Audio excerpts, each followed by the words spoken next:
Hey everyone, welcome back to the Daily Tri. My name's Travis, and if you're new here, I absolutely love triathlon and love making videos, but I'm incredibly inconsistent for a channel called the Daily Tri. Don't worry, I hope to fix that coming up soon.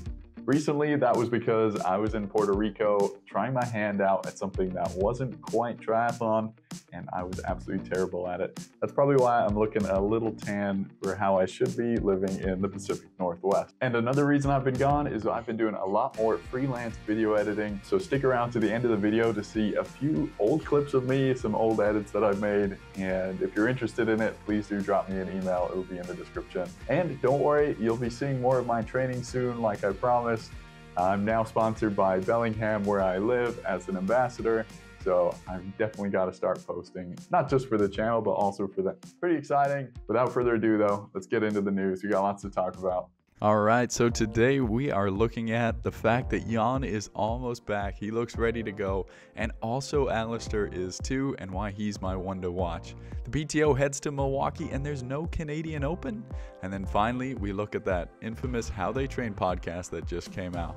As always, we've got 5 minutes on the clock, so let's get into it. All right, so we'll start with Jan Frodeno because he's been teasing us so much lately with lots of his training and signaling that he's almost ready to come back to the start line. And his last post was even more of an indicator of that, posting pictures from when he previously raced in Gran Canaria. If that's the case, that he is going to come back and race there, we'll have to wait till April 22nd, but my hopes are that he races somewhere like Ironman 70.3 Oceanside so we can see him take on some bigger names. He's been posting a lot of his training lately, and it seems like his run is coming back up to where it needs to be. Is it enough, however, to challenge the Norwegians later on in the year when they might see each other in PTO events or maybe even at Nice if they can make it? So let me know in the comments what you think, if it's enough. And also, before we move on from Jan, I have to make note of his new bike that he's going to be racing on, his Fredissimo coffee bike that they produced at Canyon. I think it's a beautiful bike. It was made with his own brand coffee, blended in some paint and put on his bike, and I think it's fantastic. Let me know what you think of that too. Okay, and then speaking of goats racing and coming back, we've got Alistair Brownlee recently as well, posting some insane training stats, up to 35 hours plus a week of training. And also when he was on the How They Train podcast, he gave us an insight into how much he's doing right now, how good a shape he's in, and how he feels ready for this next year. For me, Alistair in the last few years was missing. We expected so much from him after his illustrious career, but now is the time, in my opinion, when Alistair Brownlee is going to step back up to that #1 spot. 2022 obviously wasn't his year, but I think he learned a lot, still had some epic performances, and I think he carried some great fitness throughout it all. He had a great performance, for example, at Ironman Sweden, and this man knows how to train through injury and stay fit because he's been injured multiple times before. So I think we're going to see a scary good Alistair this year, and I really do think he can beat the Norwegians. So I'm super excited for that. Let me know what you think. Can he do it? Can he beat the Norwegians at the PTO events? Let me know. Okay, so on to the PTO, and this week prior they announced that they're heading to Milwaukee for the PTO US Open. I think this is awesome because it's in combination with the USAT age group national event, so it's going to be a big weekend. I'm going to try and be there in person. I didn't make it to the US Open last year, but I did make it to the Canadian Open. However, this year they've decided to cancel it because it sounds like the funding wasn't there from the city of Edmonton. Anyways, it looks like it will come back in 2024, but it means that the PTO is probably going to have one event short this year. But that's not actually the main thing I wanted to talk about with the PTO, because I heard some news this week that a web page was leaked from their website, which wasn't really supposed to be there, which indicated that the Collins Cup is moving to Marrakesh in Morocco. Now, it's also going to be in November, which is a really good time of year. I think it's out of the middle of the season like it was in the last couple of years. And I think it's an epic destination for them to go to. It's a lot more neutral than being in Europe, with Europe already being the best. Personally, I'd love to go to Morocco, so it sounds like a great destination. And then finally, I heard rumors about where the PTO European Tour race is gonna be, and all I'm gonna say is it sounds like a party. So stay tuned for that. I'm sure they'll release it soon. And then speaking of the PTO, you've probably seen a few articles recently on the money that triathletes made recently. So I'll put up the top 10 money makers and you can take a look at that. But I wanted to also bring up what was also on the website on trywriting.com, where he did an overview of where the money came from. And there were some interesting points.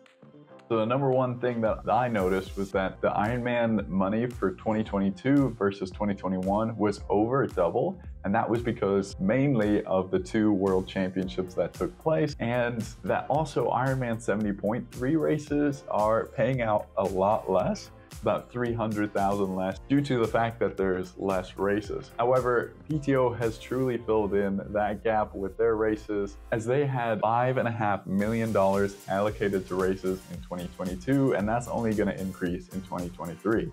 And then finally, the total amount of money that was available for top pro triathletes to make in 2022 was almost 1.5 times more than it was in 2021. Again, mostly thanks to the PTO, but also because a lot of independent racers are now upping their prize money to be on the PTO's world ranking list. So they need a minimum of $10,000 to do that. So overall, the money's definitely gone up in triathlon and it should only keep increasing.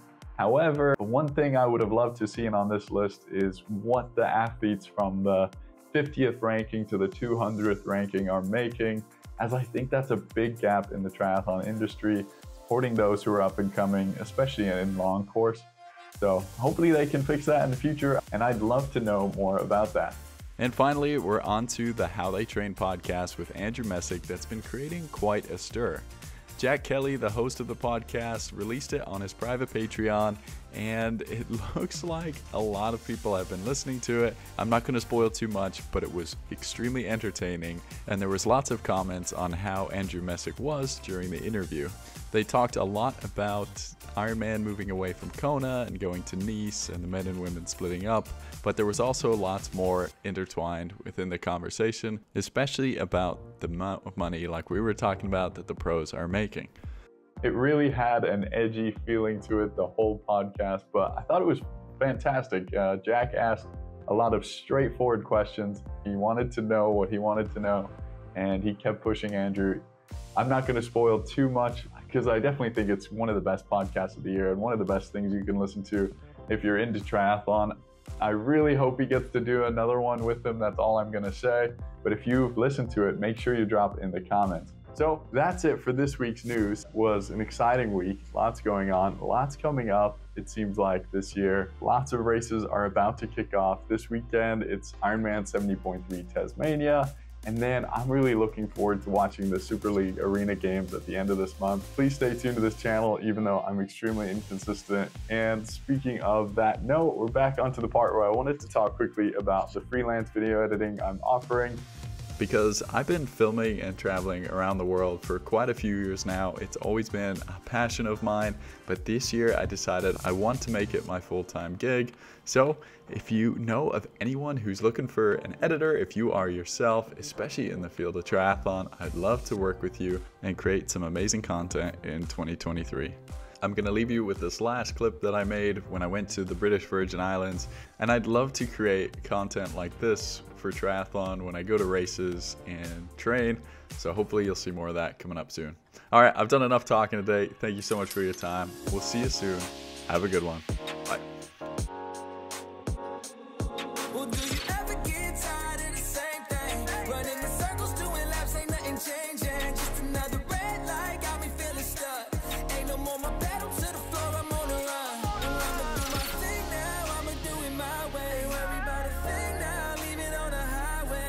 On the front